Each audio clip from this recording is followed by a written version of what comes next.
le grand méchant loup et les 7 petits chevreaux. Les vacances d'été étaient finies et le jour que les chevreaux attendaient avec impatience était enfin arrivé. Youpi! Aujourd'hui, c'est la rentrée des classes! J'ai tellement hâte de retrouver tous mes amis. Oh oui, moi aussi. La maman chèvre envoya ses petits à l'école. Tandis que les 7 chevreaux étaient en chemin, l'un d'eux s'arrêta. Il avait oublié quelque chose de très important. Oh non, j'ai oublié mon cahier de dessin. Allez-y, partez devant. Je vous rattraperai en chemin. Alors que le chevreau retournait seul chez lui, le grand méchant loup, qui était toujours affamé, cherchait une proie dans la forêt. Oh non, c'est trop gros pour moi, ça. Ça, c'est beaucoup trop petit, ça va pas me rassasier. Celui-ci est trop rapide pour que je l'attrape. C'est alors que le loup aperçut le chevreau. Ah, un joli petit chevreau. C'est mon repas préféré. Pour piéger le chevreau et le détourner de sa route, le grand méchant loup se fabriqua 2 antennes avec des branches et 2 ailes avec des feuilles d'arbre. Je ressemble à un de ces jolis papillons que les chevreaux aiment tellement. Maintenant, je vais aller attraper ce joli petit chevreau et m'en faire un délicieux repas. Le chevreau arrivait devant sa maison quand il vit surgir le grand méchant loup juste devant lui. Hein? Mais tu es le grand méchant loup? À l'aide! Non, non, je ne suis pas un loup, moi. Je suis un papillon. Regarde, les loups n'ont pas d'antenne, voyons. Non, mais tu as une longue queue. Bien sûr, mais j'ai aussi de très grandes ailes.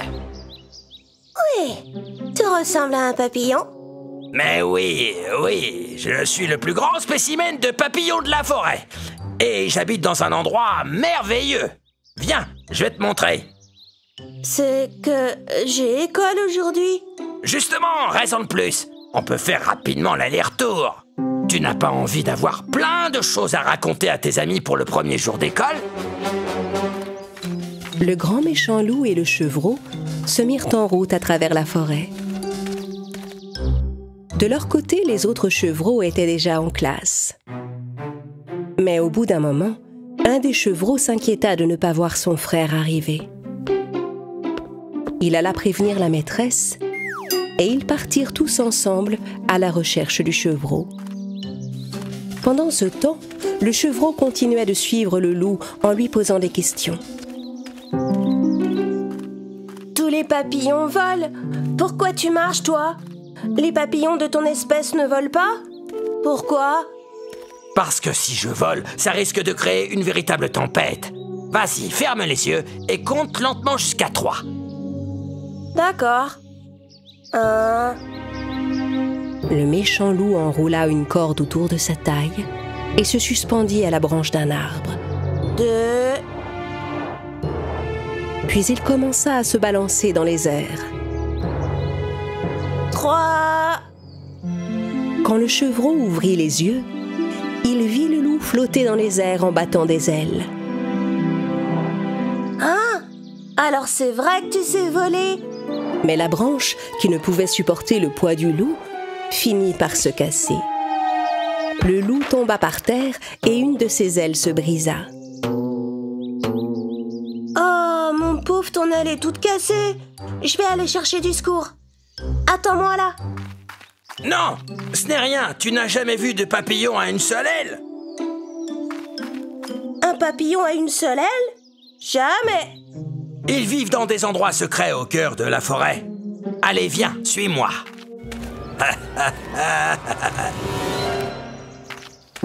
Le loup et le chevreau parcoururent la forêt jusqu'à un endroit plein de grosses feuilles rebondissantes. Le loup monta sur une des feuilles et il sauta dessus comme sur un trampoline pour s'envoler. Le chevreau regardait le loup s'élever dans les airs, fasciné. Le loup s'approcha du chevreau. bien décidé à le dévorer. Mais à cet instant, un corbeau vint se poser sur une des fausses antennes du loup. Un corbeau! À l'aide! Non, je déteste les corbeaux! Va-t'en! Va-t'en! Le loup secoua vivement la tête et le corbeau arracha une des antennes et s'enfuit avec. Oh! Le corbeau t'a volé une antenne! Comment tu vas faire maintenant? Tu sais, petit chevreau, il existe des papillons qui n'ont qu'une aile et qu'une antenne. Ne t'inquiète pas. Ah? C'est vrai? Oui, je vais t'emmener dans la grotte où ils habitent. Tu pourras les voir par toi-même. D'accord, pourquoi pas? Ça alors, je suis curieux de voir ça. En plus de ça, tous ceux qui entrent dans cette grotte apprennent à voler. Quoi? Moi aussi, je veux apprendre à voler. Ça doit être trop bien.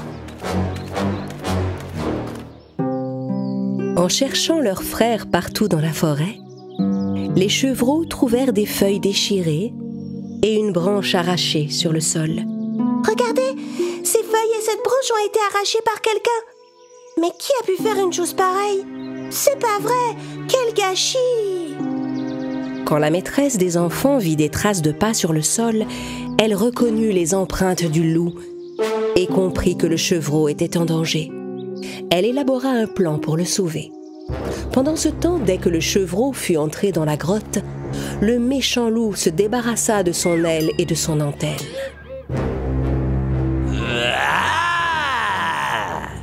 Le pauvre chevreau était terrorisé de voir le loup devant lui. À l'aide! Alors c'est toi, tu es le grand méchant loup! Heureusement, la maîtresse et les chevreaux arrivèrent devant la tanière du loup et se cachèrent de part et d'autre de l'entrée. La maîtresse déroula la ficelle qu'elle utilisait en classe pour les travaux manuels et la tendit devant l'entrée. Puis elle demanda au chevreau de faire du bruit.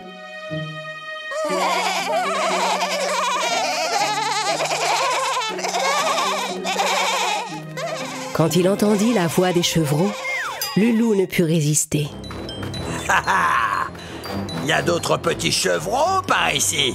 Je vais les attraper aussi et tous les manger. Le loup voulut bondir sur les chevreaux, mais il s'emmêla dans la ficelle qui lui barrait la route. Pris au piège, il tomba et roula jusque dans la forêt. À l'aide! À l'aide! Merci de m'avoir sauvé. Je suis tombée dans le piège du loup parce que je rêvais de voler comme un papillon. Il faut toujours rester soi-même, petit chevreau. Ne te compare jamais à personne d'autre. Les 7 chevreaux retournèrent en classe et reprirent avec plaisir leurs activités. À partir de ce jour, le chevreau ne se laissa plus jamais attraper. Il alla tous les jours à l'école, où il apprit des tas de choses qui l'aidèrent à grandir.